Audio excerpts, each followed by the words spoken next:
opetusvideo siitä, miten suitset niputetaan ratsastuksen jälkeen niin, että ne on siististi tuolla naulakossa. Eli ensin pidetään niskahihnasta kiinni ja otetaan ohjat vasemmalta oikealle niskahihnan yli. Sen jälkeen otetaan leukahihna ja pyöräytetään jo tuossa vaiheessa ohjien takaa.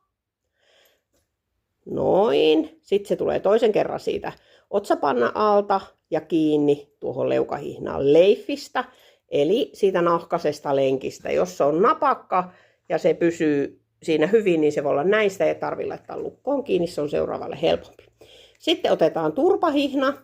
Tässä on englantilainen turpahihna ja se tulee takaa. Tässä on pullback turpahihna, jolloin joudutaan tekemään tuommoinen kiinnitys taas, pannaan vaan leifiin, niin on seuraavalle vähän helpompi. Sitten on alaturpahihna, joka tulee sieltä takaa samasta paikkaa. Niin sekään ei jää roikkumaan tonne irrallisena. Ja leifistä läpi, niin ei tarvitse taas. Jos jossain ei olisi leifiä tai se leifi on vähän löysä, niin sitten se tulee lukosta kiinni.